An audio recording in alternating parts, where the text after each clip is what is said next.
Olá pessoal, bem-vindos à disciplina Eletromagnetismo Clássico.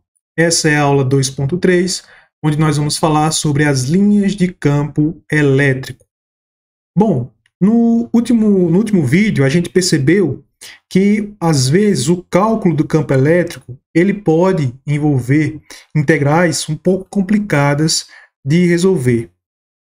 Então a partir de agora a gente vai estudar algumas técnicas que vão facilitar o cálculo do campo elétrico para algumas distribuições de cargas. Então a gente vai começar analisando aqui o caso mais simples possível. O caso mais simples possível é o caso de uma carga pontual Q localizada na origem do nosso sistema de coordenadas. A gente já sabe, né, que nesse caso aqui o campo elétrico ele está em toda a região aqui ao redor da carga. Nós vamos adotar a convenção de que o campo elétrico de uma carga positiva sai dessa carga, e nós já vimos que o campo de uma carga pontual ele é dado por essa expressão. O campo elétrico em função da posição R é igual a 1 sobre 4πε0 vezes Q sobre R quadrado na direção R.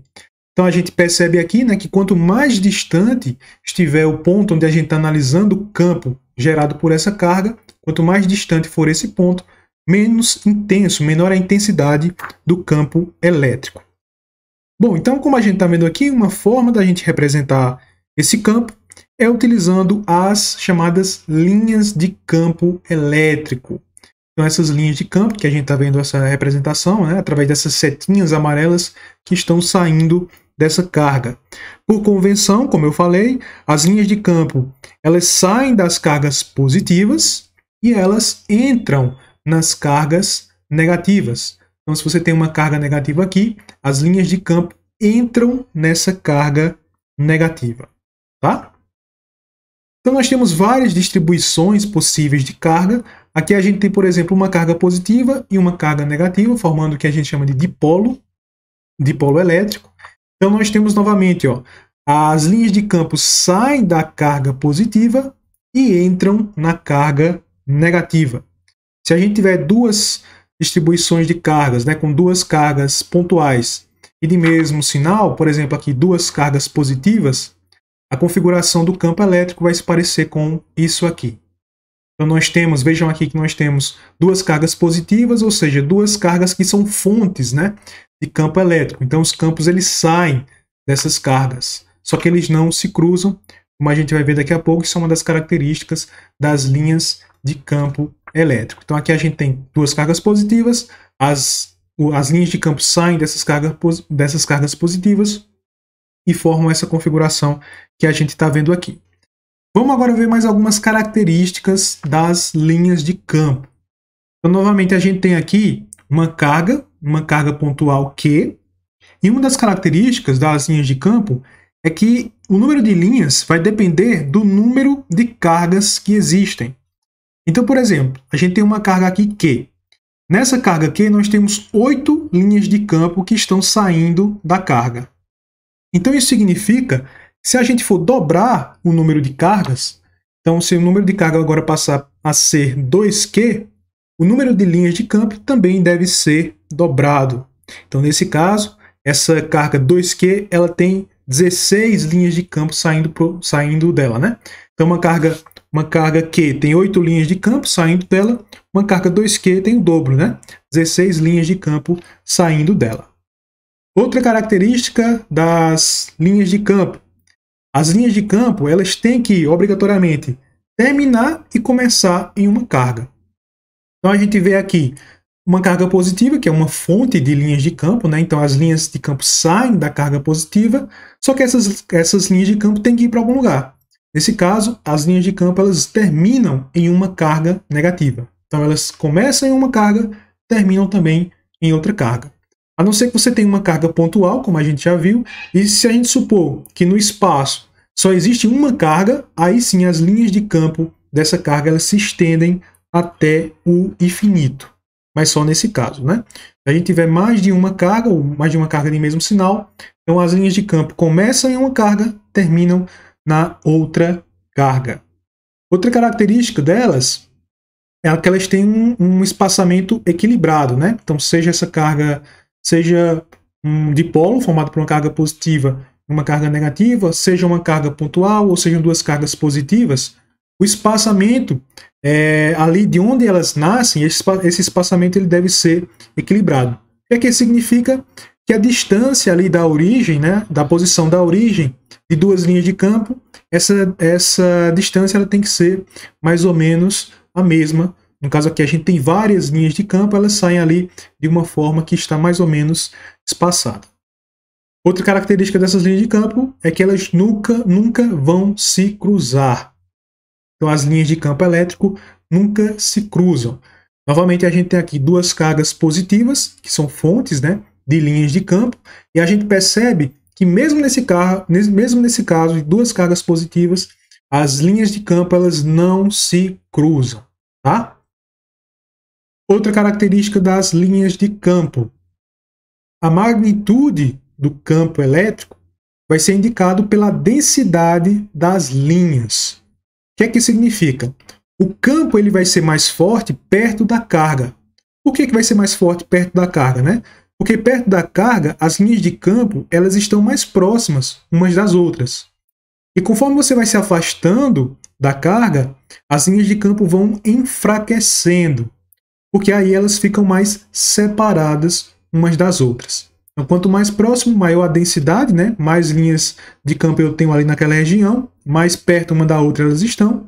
Quanto mais longe, o campo vai enfraquecendo, porque a distância entre as linhas vai aumentando. Outra característica associada às linhas de campo e ao próprio campo elétrico, né, é o fluxo do campo através de uma superfície. Então vamos imaginar que a gente tem aqui uma superfície fechada, S, uma esfera, né?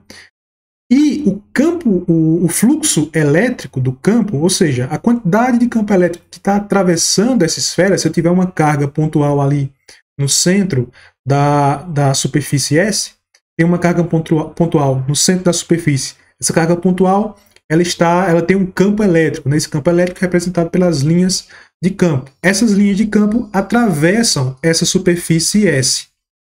Ao fazer isso, elas geram um fluxo elétrico através dessa superfície. Então, esse fluxo elétrico ele é dado por essa expressão. O fluxo elétrico, ou seja, o fluxo do campo elétrico através da superfície fechada S, ele é dado pelo produto escalar do campo elétrico e de um elemento diferencial de área dA. Né? No caso, é a integral do produto escalar de E dA. Tá? Então essa aqui é a representação matemática do fluxo elétrico. Esse fluxo elétrico ele pode ser entendido como sendo uma medida do número de linhas de campo que passam através da superfície S. Então quanto maior for a carga, mais linhas de campo você vai ter atravessando a superfície S, portanto maior vai ser o fluxo. Na verdade esse fluxo, né? Se ele é uma medida do número de linhas de campo, então ele também, a gente pode dizer que ele também é uma medida da carga que existe no interior da superfície, seja essa superfície em qual formato ela for. Por exemplo, digamos que a gente tem aqui uma superfície fechada, um certo formato aqui, um certo formato qualquer, e nós temos ali dentro dessa superfície duas cargas, uma carga 2Q e uma carga menos Q. Da carga 2Q, como a gente já viu, saem 6 linhas de campo. Nesse exemplo aqui, né, estão saindo 6 linhas de campo. Como a carga menos Q em módulo ela é metade da carga 2Q, então nela só entram metade das linhas de campo. Então, se da carga 2Q saem 6 linhas, da carga menos Q, na carga menos Q só vão entrar 3 linhas de campo. Isso significa, se a gente somar essas duas cargas, né, 2Q mais menos Q, o resultado é uma carga líquida mais Q dentro da superfície fechada. Ou seja, essa carga mais Q ela originaria 3 linhas de campo, ou seja, 3 linhas de campo sairiam dessa carga resultante, né, dessa carga líquida mais Q, e passariam pela superfície fechada, que é o que a gente observa aqui. Mesmo tendo duas cargas, 2Q e menos Q, apenas 3 linhas de campo atravessam a superfície fechada S. Porque as outras 3 linhas, elas iniciam na carga mais 2Q e elas terminam na carga menos Q, sobrando aí 3 linhas líquidas. E se a gente tiver uma carga que está externa à superfície, como a gente pode ver aqui, essa carga ela não vai contribuir para o fluxo total nessa superfície. Por que ela não contribui, né? Ela não vai contribuir aqui, uma vez que as linhas que entram de um lado da superfície são as mesmas, é a mesma linha que sai do outro lado da superfície.